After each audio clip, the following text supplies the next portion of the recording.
नमस्कार, बहुत स्वागत आप सभी का। और आज हमारे साथ में एक ऐसी शख्सियत उपस्थित है कहानी वाला के इस एपिसोड में, जिसने महज 24 साल की उम्र में अखिल भारतीय पुलिस सेवा में प्रवेश किया और आज लगातार वो चर्चा में हैं, विशेषकर अपनी किताबों को लेके। और उनका जो कार्यकाल रहा पुलिस का वो भी ज़बरदस्त रहा है। इस समय वो झाबुआ के एसपी हैं। हम बात कर रहे हैं श्री अगम जैन की। इस समय हमारे साथ अगम जैन उपस्थित हैं। सर, बहुत स्वागत आपका। जी, बहुत बहुत धन्यवाद। सर, आपकी चर्चा लगातार लेखक के रूप में ज़्यादा सुनने में आती है। तो सर, लेखक का एक अपना अलग तरह का एक ग्राफ होता है, अलग तरह से लेखक और एक एसपी, दोनों चीज़ें कई बार हम देखें तो बड़ी विपरीत भी दिखाई देती है कि एसपी लेखक भी हो सकता है। ये देखना समझना थोड़ा कठिन भी लगता है।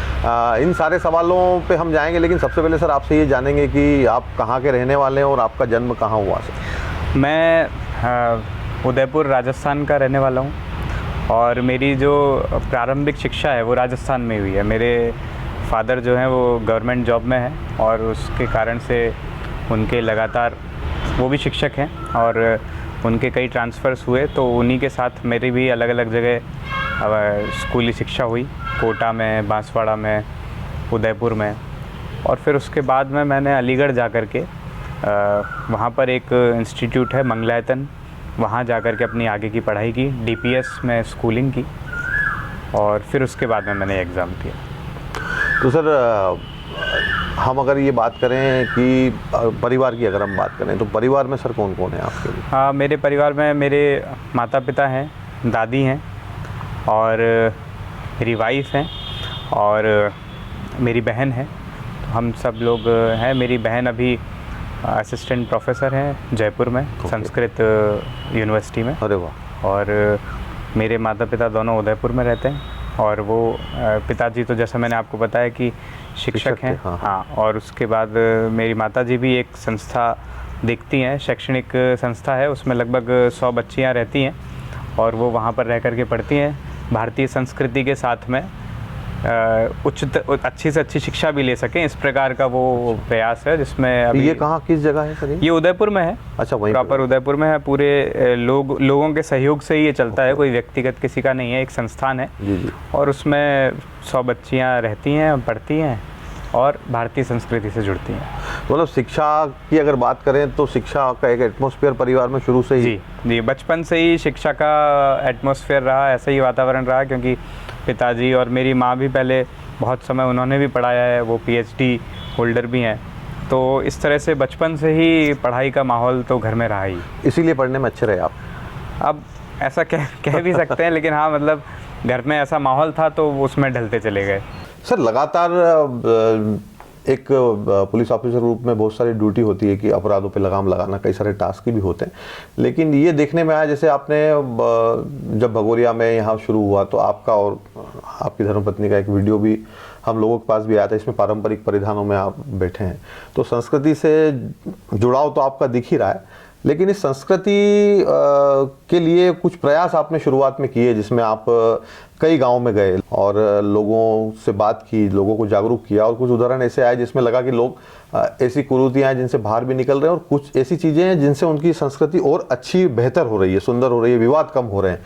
तो सर, ये अभियान जो है ये कैसे दिमाग में आया और इसको लेके क्या आप मानते हैं कि परिवर्तन हो रहा है जिले में? तो इसमें पहले तो मैं 2 चीज़ें आपको बताना चाहूँगा कि एक तो जैसा आपने मेरी वाइफ का जिक्र किया कि हम लोग वहाँ पर गए थे, तो मेरी वाइफ का इन चीज़ों में हमेशा सहयोग रहता है और वो भी ये चाहती हैं कि हम घूमें, लोगों से मिलें, बात करें और जो भी उनकी समस्याएं हैं, यदि उसका किसी तरीके से निराकरण हो सकता है तो किया जा सके।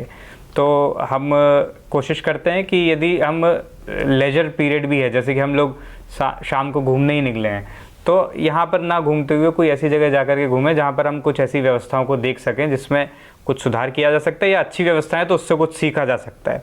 तो हम दोनों जब भी समय मिलता है तो ऐसे अलग अलग स्थानों पर जाते हैं। दूसरी चीज़ आपने बताया गाँव के भ्रमण का, तो इतने गाँव का भ्रमण तो मेरा अभी तक नहीं हो पाया होगा, लेकिन मेरी कोशिश ज़रूर है कि आने वाले समय में अधिकतम गाँवों में जाया जा सके। अपने पुलिस वर्क के कारण भी और अदरवाइज़ भी गाँव में जाना होता है। तो जैसा कि अभी हम चर्चा कर रहे थे कि यहाँ पर कई आदिवासियों की प्रथाएं हैं जो बहुत अच्छी हैं, और साल दर साल चली आ रही हैं और लोग आज भी उसको आगे बढ़ा रहे हैं, ये बहुत अच्छी बात है। लेकिन एक दो ऐसी चीज़ें भी हैं जिन्हें सामाजिक कुरीतियाँ कह सकते हैं, जो कहीं ना कहीं से आ गई थी और जिसे मुझे यहाँ रह कर के समझ में आया कि यहाँ के लोग भी पसंद नहीं करते उन कुरीतियों को, हैं लेकिन वो भी पसंद नहीं करते हैं और वो भी उसको दूर भगाना चाहते हैं। तो इसी में ये हुआ कि हम लोगों को, हमारी टीम को यहाँ के लोकल सभी लोगों का, जनप्रतिनिधियों का, संभ्रांत लोगों का, गांव के जो तड़वी होते हैं, गांव के तड़वी हैं, सरपंच हैं, कोटवार हैं, इन सब लोगों का सहयोग मिला। ये सब लोग आगे आए तो हम लोगों ने बैठ कर के चर्चाएँ की, अलग अलग थानों पर, अलग अलग चौकियों पर, अलग अलग गाँवों में, ग्राम सभाओं में जा कर के चर्चाएँ हुई, जिसमें हमने ये बात रखी और सब लोग उससे एक मत थे। कहीं भी ऐसा नहीं हुआ कि किसी को लगाओ कि ये ऊपर से थोपी जा रही हुई बात है। सब लोग इसमें एक मत थे कि हमारे यहाँ पर जो दहेज की थोड़ी बहुत जो प्रथा है वो कम होनी चाहिए, या फिर कुछ स्थानों पर अनावश्यक रूप से नशा या शराब का उपयोग किया जाता है वो कम होना चाहिए, डीजे का उपयोग समझदारी से होना चाहिए। तो इन 4-5 विषयों को लेकर के जब हमने चर्चाएं की तो इस बात की मुझे बहुत खुशी है कि लोगों ने स्वेच्छा से उसमें निर्णय लिए, बिना किसी के इन्वॉल्वमेंट के। वो लोग खुद जाकर के बाद में गांव में बैठे, उनको बात अच्छी लगी, सब लोगों ने बैठ कर के उसमें निर्णय लिया कि ये चीज़ें कम होनी चाहिए। और पिछले 4-5 महीनों में हमने देखा कि ये चीज़ें कम हुई है। कई गांवों में दहेज प्रथा पर असर पड़ा है, शराब के सेवन पर असर पड़ा है, डीजे का कैसे उपयोग करना है उस पर असर पड़ा है। उन्होंने बोला कि हमारे यहाँ पर पारंपरिक रूप से ढोल मांदल बजते हैं, हम लोग गीत गाते हैं, वो गीत और ढोल मांदल फिर से शुरू हो गया। तो ये देख करके सबको अच्छा लगा। तो आप ये देखिए कि अब ग्राम सभाएं बन गई हैं, तो पैसा के तहत ग्राम सभा बन गई है, तो एक उनकी बॉडी ऑफिशियली भी बन गई है। और पुलिस में होने के कारण से एक हमारा हमेशा कंसर्न रहता है कि शादियों में आने जाने में यदि कोई नशा कर लेता है तो रोड एक्सीडेंट्स बढ़ जाते हैं, मारपीट की घटनाएं बढ़ जाती हैं, महिला संबंधी अपराध बढ़ जाते हैं, तो उस पर भी असर पड़ा है। तो ओवरऑल इसका एक अच्छा प्रभाव जिले में देखने में आया है। सर, अगर हम बात करें इस एपिसोड के लास्ट में कि जिले के जो लोग हैं, सर आप जब से यहाँ पे आए हैं तब से आपने एक चीज़ ज़रूर बोली कि यहाँ के लोग बहुत अच्छे हैं, चाहे ग्रामीण हो चाहे शहरी लोग हों। उनसे क्या कहेंगे सर, उनके लिए क्या कहेंगे? तो मैं तो सबसे यही कहना चाहता हूँ कि यहाँ की जो परंपराएं हैं, रीति रिवाज हैं, आप लोगों का रहन सहन है, वो देख करके हमको अच्छा लगता है और हम कोशिश करते हैं कि हम आपसे और सीखें। आने वाले समय में आपसे जितना अधिक सीखने का अवसर मिलेगा उतना अच्छा रहेगा। हम कोशिश करेंगे कि उसको कोई एक ढांचे में बांध करके उसको लिपिबद्ध भी किया जा सके, और ना भी किया जा सके तो हम उसको देखना चाहेंगे। तो मेरा आपको कोई ऐसे संदेश नहीं है, बल्कि आप जितना हमको बता सकें, सिखा सकें तो उतना हमारे लिए बेहतर रहेगा। पुलिस में होने के नाते मैं ये ज़रूर सबसे कहूँगा कि एक शांत और अपराध मुक्त समाज ही विकास की और बेहतरी की ओर बढ़ सकता है। तो इसलिए हम सबको एक सामूहिक रूप से ये जिम्मेदारी निभानी पड़ेगी कि हम हमारे गाँव में, फलियों में, कस्बों में अपराध ना होने दें। होते हैं तो पुलिस का सहयोग करें और कोशिश करें कि हम शिक्षा और विकास की ओर अग्रसर हों।